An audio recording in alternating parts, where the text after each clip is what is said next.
Hello, my name is Atharva Hande, and today we are going to talk about process synchronization. Now, the topics covered in this session will be what are the types of processes, what is the need for synchronization, what is the race condition, and what is a critical section problem. Now, before going into the main topics, let us understand some basic terminologies. First, what is a program? A program is a set of instructions designed to complete a specific task. Consider a specific task such that you want to find the addition of two numbers. So, when you write a set of instructions to get the desired output, it is called as a program. Now, what is called as a process? A program under execution is called as a process. That is, when you are executing the set of instructions for completion of a specific task, then it is called as a process. Now, process is divided into two types, that is independent process and cooperative process. Now, what is an independent process?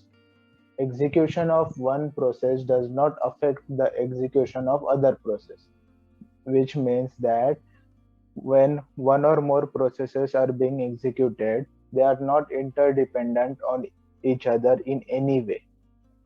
Consider process P1 and P2. In P1, we are declaring variable x is equal to 6 and then we are incrementing. And in process P2, we are declaring variable y is equal to 9 and again we are incrementing this. Process P1 and P2 are not dependent on each other in any way. Hence, they are called as independent process. Now, what is called as a cooperative process? In cooperative process, execution of one process affects the execution of other process. That is, when two or more processes are interdependent on each other, this is called as a cooperative process. This is because when more than one processes are executing the same code or they are accessing the same memory or any shared variable or any resource, this is called as cooperative process. While in independent process, one or more processes are not interdependent on each other in any way. Hence, we need process synchronization in cooperative processes. The main purpose of synchronization is the sharing of resource without interference using mutual exclusion. That is why only cooperative processes need process synchronization and not independent processes. Now consider process P3 and P4. In process P3, we are incrementing the variable x by 1, and in process P4, we are decrementing the variable x by 1. Now both processes P3 and P4 are accessing the same shared variable, that is x. That is why both process P3 and P4 are interdependent on each other. Hence, these processes are called as cooperative processes. Now similarly, in process P5, we are writing to file F1, and in process P6, we are reading from file F1. Now both processes P5 and P6 are accessing the same file, that is file F1. So what is being read by process P6 may be affected by what is being written by process P5. Hence, they are interdependent on each other. That is why this is also a cooperative process. Similarly, in process P7 and P8, both the processes are accessing printer A. That is, it is a shared resource. Hence, they are interdependent on each other. That is why both of these processes are cooperative processes. Now, the need for synchronization originates when processes needs to be executed concurrently. That means when one than more processes needs to be executed parallelly. The main purpose of synchronization is the sharing of resources without interference using mutual exclusion. So that is why process synchronization is only needed for cooperative process and not for independent processes. Now consider process P3 and P4 which are accessing the same shared variable, that is x. In process P3 we are incrementing variable x by 1, and in process P4 we are decrementing variable x by 1. Now when the CPU performs this task, that is increment of x variable, it performs in minute steps. That is, first it loads the value of variable x from the memory to a temporary register, say R1. Then it increments the value of temporary register by 1, and then again it stores the value of temporary register into memory. Similarly, for decrementing of x, it first loads into a temporary register, then decrements it by 1, and then again stores the result in the memory. Now consider case 1 such that when x value is equal to 10, first we will execute process P3, then we will execute process P4. So while executing x++, the CPU will first load the value of x into a temporary register so that R1 is equal to 10.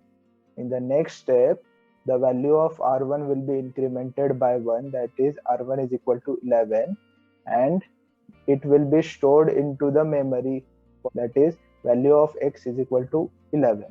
Now when the process P3 is completed, the CPU will start executing process P4. So here the fourth step will be that from the memory it will load the value of x into a temporary register R2. Now the value of x has been updated in the process P3, so the value of x will be equal to 11, which will be loaded into register R2.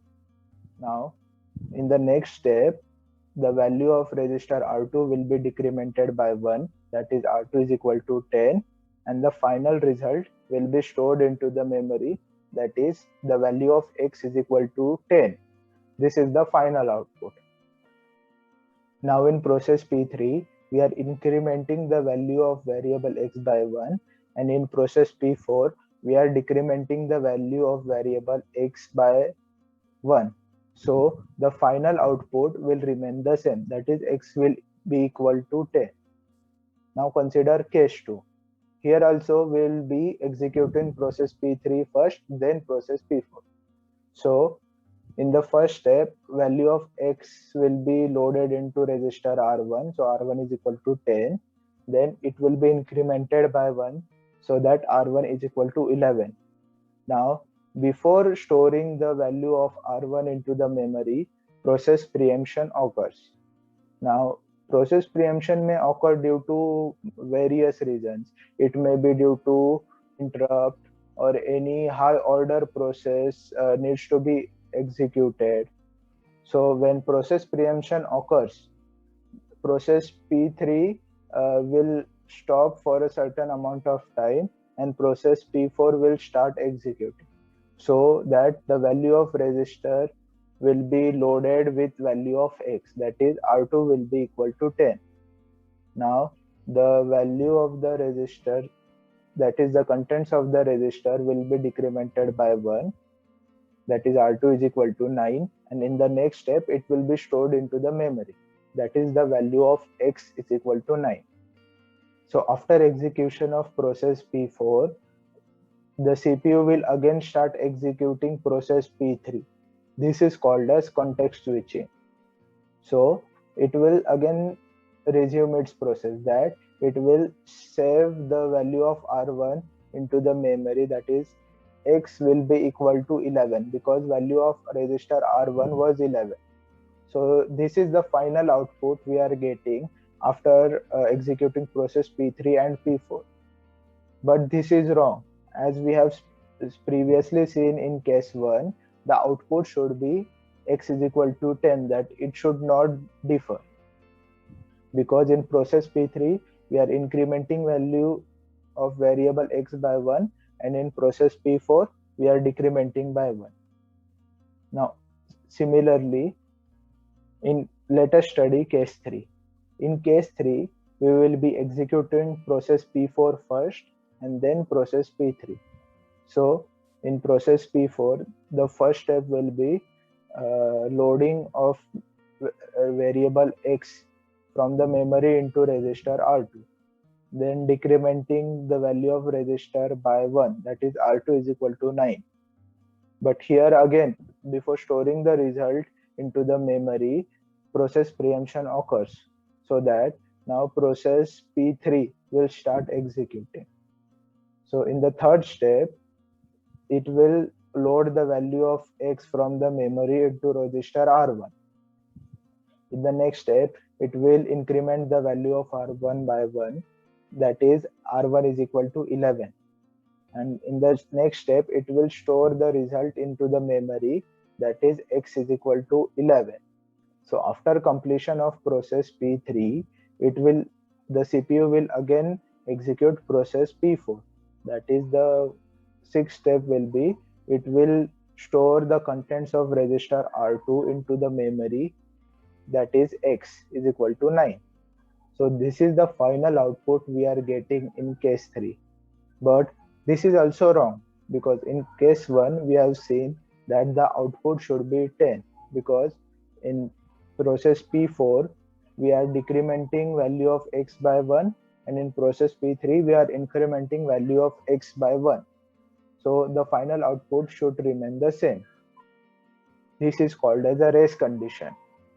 When more than one processes are executing the same code or accessing the same memory or any shared variable, in that condition, there is a possibility that the output or the value of the shared variable is wrong.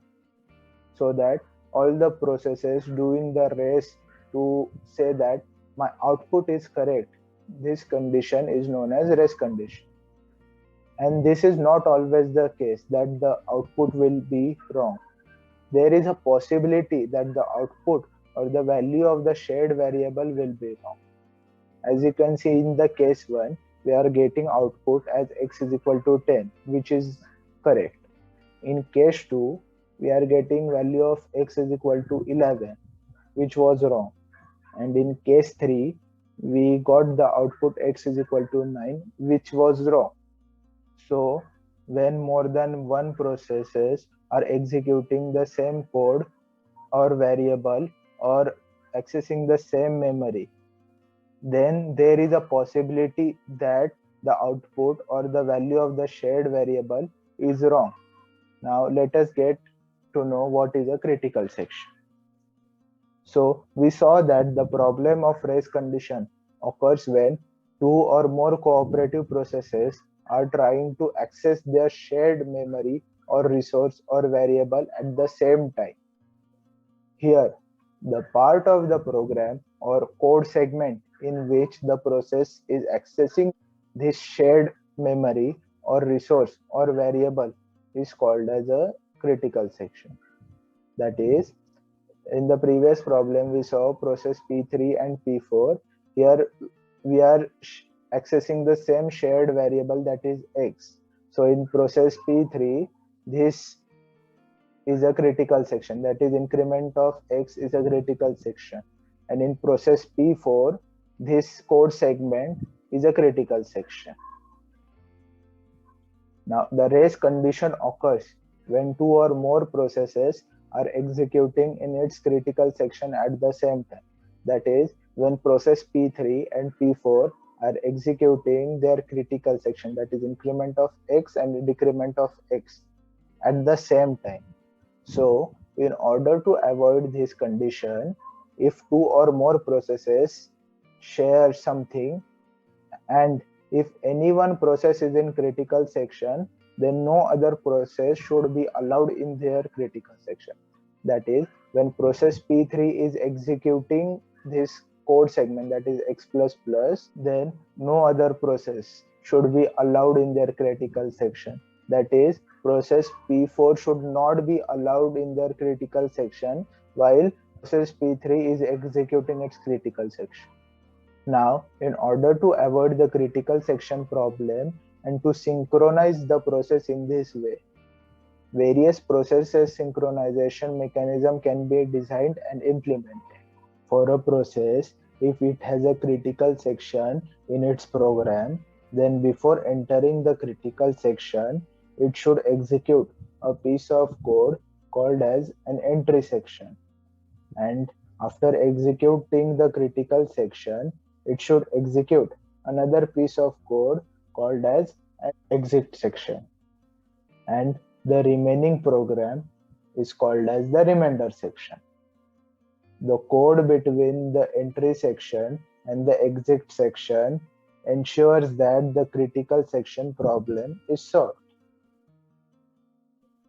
Now, solution to the critical section problem must satisfy three requirements.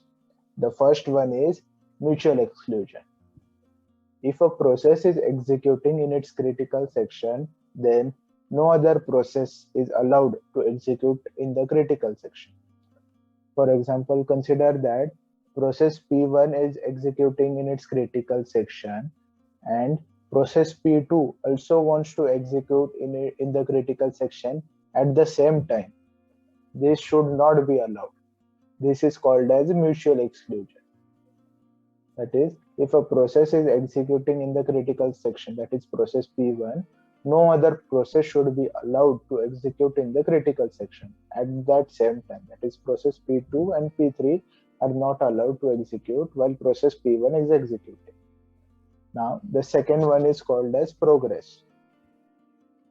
Progress means that if one process doesn't need to execute in critical section, then it should not stop other processes to get into the critical section. Now consider that the critical section is empty. That is, no process is executing in its critical section. And now process P1 wants to execute or wants to enter into its critical section.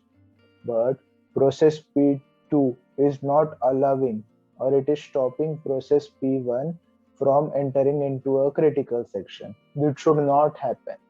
That is, if one process doesn't need to execute in critical section, that is process P2, then it should also not stop other processes into getting into the critical section. Now, the third one is bounded waiting. A bound must exist on the number of times that other processes are allowed to enter their critical section after a process has made request to enter its critical section and before that request is granted. Now, consider an example that process P1 wants to enter into the critical section. So it enters into the critical section, it executes its code and again exits the critical section. So now again process P1 wants to enter into the critical section. So it enters the critical section, executes, and then again exits the critical section. Now again the process P1 wants to enter the critical section. This goes on indefinitely and process P2 does not get a chance to enter into the critical section. This should not be allowed. Therefore, a bound must exist on the number of times that other processes are allowed to enter their critical section. Now, solution to the critical problem must satisfy these three requirements, that is mutual exclusion, progression, and bounded waiting. The first two, that is mutual exclusion and progress, are mandatory. That means they are the primary requirement, while bounded waiting is not mandatory. That is, it is the secondary requirement. This was all about critical section problem. Thank you for listening.